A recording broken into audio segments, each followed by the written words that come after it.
If you're someone who is thinking of doing a PhD or you have just started your PhD journey, this video might be for you.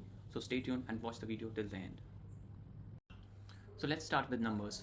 So in India, about 40,000 people graduate with a PhD every year, and this number is increasing year after year. But if you look at the number of people who actually land up with a job in research or academia, it's less than 20%. So out of 40,000 people, less than 10,000 people actually end up with a job in research or academia. If you look at the US, on the other hand, there are more people, around 55 to 60,000 people graduate with a PhD every year, and almost all of them or most of them end up with a good career in research or academia. So number one, the number of PhD graduates in India is not as great as it's in US, but still 80% of the people do not end up with a career in research or academia. Number two is the disparity in the stipend that you get during your PhD. So if you're a PhD student in India, the average stipend is around 35 to 40,000 per month, and that's if you're doing a PhD from a central university or an IIT or an NIT. If you're doing a PhD from a private university, you might not get funded at all, and you have to bear all the living expenses and the fees by your own.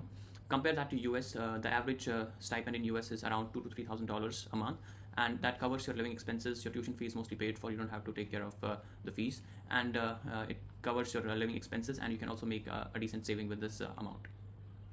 Number three is the funding and availability of resources. So in India, apart from the top universities like IITs and centrally funded technical institutes, most of other universities have outdated equipments, and getting new equipments might take a lot of time, and the approvals and all can be quite hectic, and that could lead to a loss of time in your PhD. Compare that to US, everything is more streamlined. The equipment and the infrastructure is much more advanced, so that helps you in your career growth as well. Number four is the advisor culture, and that's something that I don't like about our system right now. So it's not true for everyone, but in most of the labs you will see that there is a very visible hierarchy between the students and the professor, and the students are expected to call their professor as sir or madam, and the gap or the divide between the students and the professor is quite wide, which I think does affect your research at some point.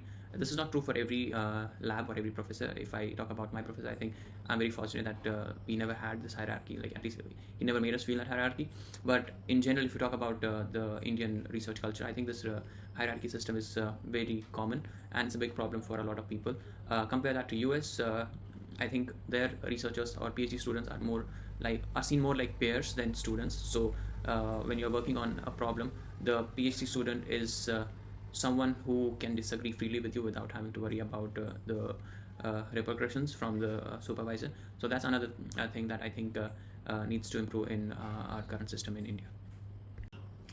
Number five is the social prestige that is associated to a PhD. So in India, I think if someone is doing a PhD, he might not be respected as much as someone who is doing a government job. So if you tell someone that I'm doing PhD from this university, he'll most probably assume that you are like an unemployed student, and I think it plays on the mind of a lot of researchers that they're not looked at with the same respect that someone in US might be looked at, because essentially both of them are doing the same work.